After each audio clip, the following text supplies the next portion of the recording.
how to prepare bulletproof coffee, and then we've got 4 minutes for questions. Number one, beans. You want mechanically processed beans with a clean process like mine. Those are the best. Mine costs $2 more than Pete's or Starbucks whole beans. Wet process is your second best choice. If you're in a town, there's a coffee shop, find the guy with the most tattoos where they roast their own beans and ask him, he'll know. Single origin, high altitude, Central American.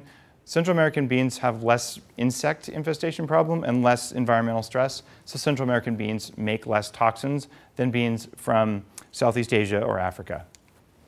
You want caffeinated or you don't want it.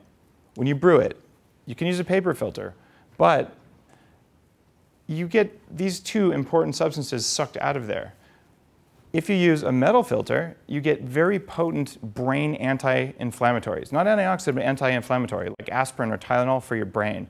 If you eat omega-6 oils, which almost all of you do, you have brain inflammation and it's affecting how you perform on a regular basis. You feel different when you drink French press coffee than paper filtered coffee if the coffee is clean. In fact, you feel very different.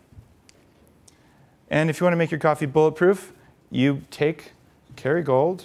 MCT oil is clear, odorless liquid. I travel with 2 of these. Actually, I took 3 of them because I've been on the road for 19 days. I landed 36 hours ago from Singapore. So I take this, I usually pour it on a little bit of sushi, or I put it in my coffee in the morning, and I have that for breakfast.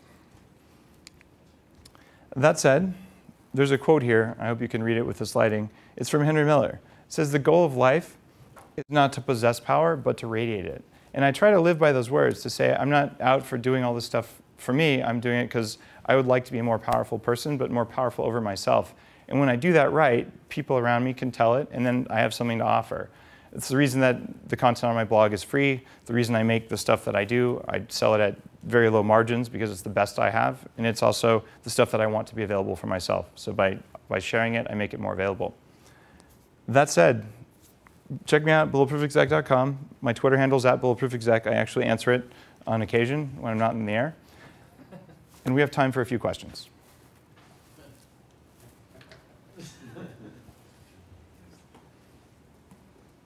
A couple questions about the coffee, because I usually get pretty anxious and my heart rate starts increasing when I drink coffee. Does your coffee do you already have like the butter kind of in there with the beans, or you add that after? You add butter yourself. It's possible to roast coffee with butter, but it kind of destroys the butter. They do that in Indonesia. It's not something I'd recommend. So you just add the butter afterwards. Just brew black coffee, add the butter, blend it.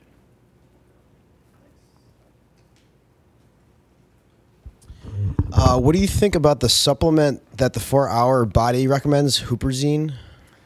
Huperzine is a double-edged sword. I've used it. About a third of you are sympathetic dominant. Sorry, are choline dominant, not sympathetic dominant. When you're choline dominant, that means you have extra choline in your brain. Huperzine is a cholinesterase inhibitor, which means, so 66% of you take it, you'll probably feel good. The other ones, you can actually get symptoms of chronic fatigue if you have way too much choline. And I've made that mistake in the past of just having too much choline. So I don't think Huperzine is really a good idea unless you know that you benefit from choline supplementation on a regular basis. You could test yourself by just taking lots of choline and seeing how you respond. If you get tired or headachy or jaw tension, Huperzine is not for you.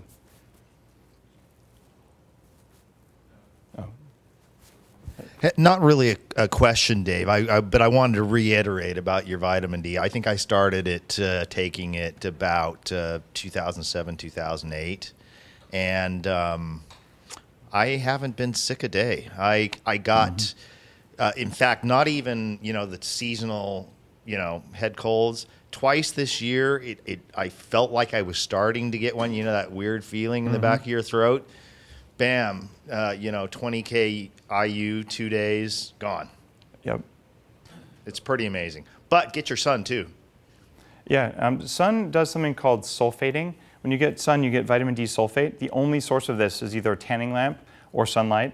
And cholesterol sulfate, which is formed when sunlight strikes your skin, is terribly important, and it's almost unknown what this does. But it's one of the ways that your body uses cholesterol better. So sunlight's an important vital nutrient, but man, vitamin D by itself is kind of magic. I take about 10K in the wintertime and 5K in the summertime. Yep. Those are good numbers. Maybe, what, 2 more, maybe? I just wanted to touch a point you said. The question you asked, you said chocolate or coffee, right? Are they about the same when it comes to the properties, or are they? They're similar for mTOR inhibiting. As I understand it, chocolate is not quite as strong as coffee. Chocolate has a set of health benefits aside from coffee, but it shares the problem of mold during processing and storage. So in fact, this week I launched a bulletproof upgraded chocolate powder and cocoa butter that are designed to not have the toxins in them. So the quality of the source matters enormously. If you use them properly, they're like herbal supplements with definite benefits. If you get low quality stuff, you're not taking just chocolate or just coffee. You're taking chocolate plus coffee plus biogenic amines plus mold toxins, and the effect on your body will be different.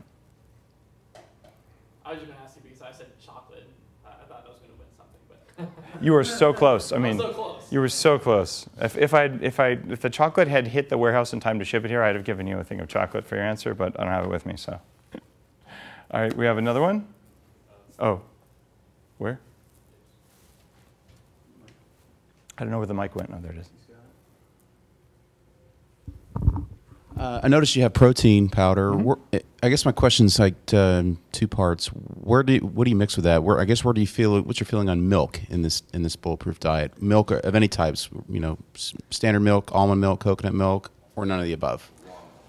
If you're going to drink cow milk, it needs to be raw, and even then, a lot of people have problems with raw cow milk.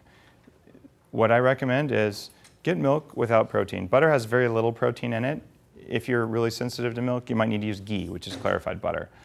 If you're doing cheese or liquid milk, the pasteurized stuff, it's just bad for you. It contributes to inflammation throughout the body. A lot of people break gluten, which is also off the diet, wheat protein, and milk protein down into something called caseomorphin or gluteomorphin. These are morphine analogs. They're opiates. They trigger the opiate receptors in your brain, and they make you want more cheese. They make you want more bread.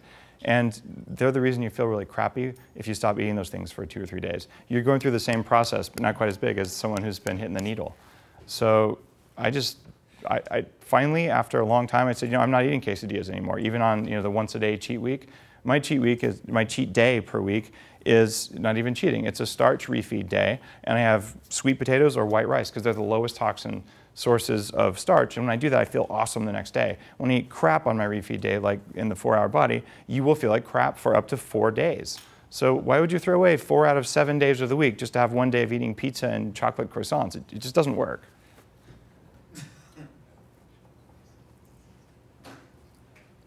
Does this wrap it up? All right. Thank you, everyone.